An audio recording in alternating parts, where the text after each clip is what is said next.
It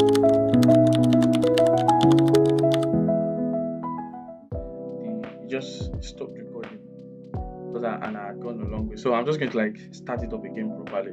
So now here we are bid price. The bid price is the price at which the market or your broker will buy the base currency from you. In other words, the price at which you can sell it. So you want to sell. So that means somebody must be ready to buy. Now, an example is that what if Euro USD is equals to 1.1000 against 1.1002, the bid price is 1.1000. That means you can sell 1 euro for 1.1000 US dollars, right? So that's because I told you that in a currency pair we're mostly focused about the base currency because that's the significant one to us. So that means in other words now the bid price is the selling price. So the price at which you want to sell that particular currency. In a currency pair, there's one that if you are trying to sell, that means you are trying to sell one of the currency, and the one currency that we always focus on what is the base currency. So the price at which you are trying to sell euro, you get, is now what is the bid price. That is the price that I've been giving to you. That okay, somebody wants to buy, you want to sell. Yes, you wanted to sell something at 15 naira, and somebody wants to buy it at let's say 14 naira, and you guys bargain, and eventually you sold it at 40 naira. If they ask you how much did you sell it, you have to say I sold it at what 40 naira, right? So the bid price is now equals to the ask price. Now the next one, right, will be the bid price will now be equals to the sale price rather. Now the next one will now be the ask price. The ask price is the price at which the market will sell the base currency to you. In other words, the price you can buy at. Now at this moment you want to buy, so that means somebody must be ready to sell. Right, just like the example I gave earlier. If you want to buy, let's say you want to buy it at you plan to buy it at let's say 17 naira, and you go to the market and the price eventually was maybe 15 naira. So and if they ask you how much did you buy it, you tell the person okay, you bought it at 15 naira, right? So using the same example, Euro USD is equal to 1.1000 against 1.1002. Now the ask price here is 1.1002. That means you can buy 1 euro for 1.1002. Okay, now step by step, if you gather it from the first video, remember I said the profit and loss is being calculated from the core currency. Alright, so now here now we want to buy. Alright, so that means that we'll be buying 1 euro for 1.100 USD. Now the other end was that what we'll be selling 1 euro for 1.100 USD. You understand? This one now is selling. This one now is buying. Yeah, I understand if you're getting it, but you just have to be following. So the price at which you are given when you want to sell something is called the price at which you are given when you want to buy something is called the ask price. Right?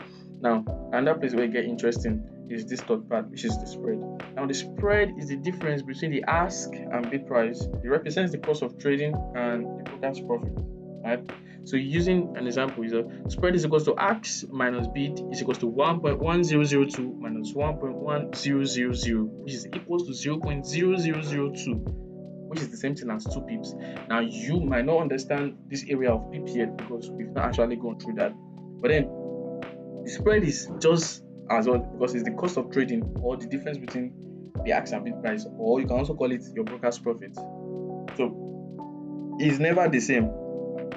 That's just it. So in a more practical aspect, I'll have to take you to my charts. So I'll pause this because I was trying to the first video I tried to take it to my trading view and then the recording pause. So I'm going to stop it here. Alright, so this is my chart, and if you look at where this arrow is pointing, you see that where the arrow is pointing is just a place where there are a bunch of prices there. So that is where the trading view would show me the ask and bid price and everything. Now I don't want to like use the arrow because it will keep hovering over the price I actually want to demonstrate with. But if you look at this dotted line that crosses through the whole screen, that is a line with the screen that it's actually telling you where the market price is at the moment. And right now it's 1.36431. It basically fluctuates because the market is still actually open. But today is Friday and the market will be closing quite soon, probably 10 p.m. or 11 thereabouts. So I was trying to explain the ask and bid price. Now, if you look at that same area, you can see a price that has been colored red with the tag ask, and one that has been colored blue with the tag bid. So what I'm trying to say is that if you were to buy this market, your order will be triggered at what the ask price is actually showing, which at this very moment is 1.36471. And like I said, it changes because what the market is open, liquidity is in the market, so it's always moving, it's never stagnant. So if you were also to sell the market, your order will be triggered at what the bid price was showing at that moment. So that is what I was trying to say. So I think MetaTrader 2 has this, but it's more visual on TradingView. So that's a very practical explanation of ask and bid price. That is exactly what I was trying to tell you. And the thing is that most times the ask and bid price are always different from the actual price of the market. Most times just like 2 pip difference. If you look at the ask and bid price now, if you try to like watch them closely as fast as they're moving, you can see that now it's showing one is 70, one is 69. You get that's they are not always the same. So it's like a 1 pip difference, sometimes 2 pip. It just depends on how volatile the market is at that moment, or maybe what impact the market is experiencing at that very moment. So yeah, so that is a practical explanation of ask and bid price. Alright, so the next one we're dealing with is pip. What is a pip? A pip means points in percentage. So a pip is the smallest standard price movement in a currency pair. The smallest standard price movement in a currency pair. Our standard definition is that for most currency pairs, 1 pip is equals to 0.001. Now, like I explained in the previous lesson, that I was like saying that the Japanese yen and the Japanese pairs are a little bit, it's not like they're a little bit, they are totally different to calculate than from the actual currency pair that you would know. The thing is that, okay, for most Japanese, for pairs with Japanese yen as the core currency, 1 pip is equals to 0.01. Now, there's a difference in the placement of the decimal points. An example is if Euro USD moves from 1.1000 to 1.1001, this is a 1 pip move. Now, if you compare the two numbers, you see that at the end, one has 0 and the other has 1. Now, if you subtract them from each other, you get 0.0001. Alright, that's a 1 pip move.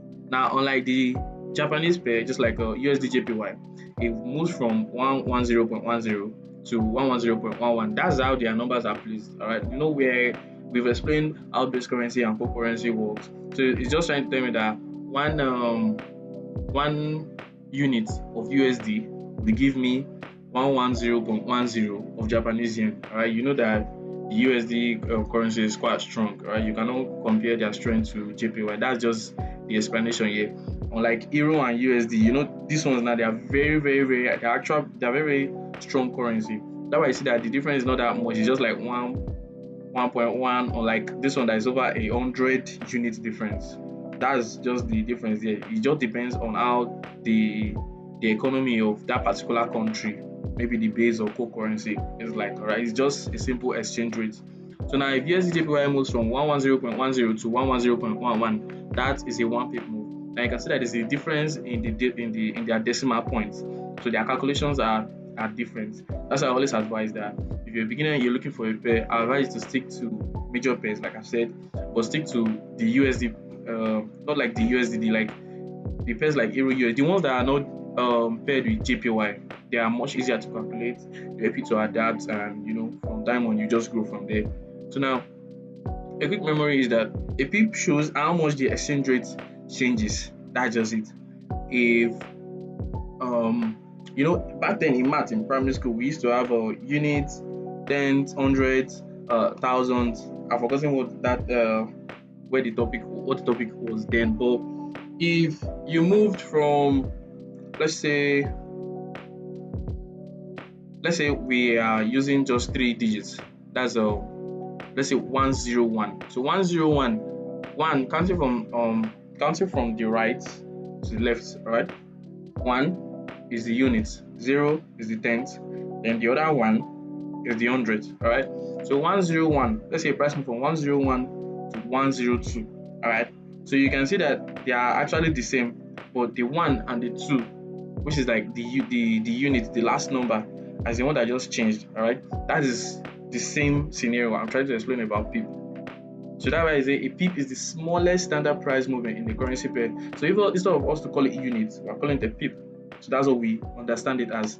Now after a pip, there's still a tiny one after pip. There's a one that is more behind after pip. That's pipettes. Now we don't always focus on that. Most people just most brokers actually calculate their actually show the prices stop at pip. That why a pip is the smallest. You get, if we have pipettes, we cannot call pip the smallest, but in a very standard thing, you mostly see most brokers ending at pip. They don't really like go to the pipette part because I don't want to call it stress, but then these are just things you need to know. So you just adapt to it on the line. So if you look at the what do you call it? If you look at this the image right here, you can see where the arrow is. I'm saying that 1.10124 to 1.10125. All right. Now, if you subtract them from each other, you see that it's just 1 pip difference. So that's 1 point. All right. That's say that the market just moved in. You can just say in maths, you say the market just moved by 1 unit. All right. It didn't move by 100. It's not like when you're saying 101 to 201. So you can see that the from 101 to 201, the figure that changed there was the first digit. All right.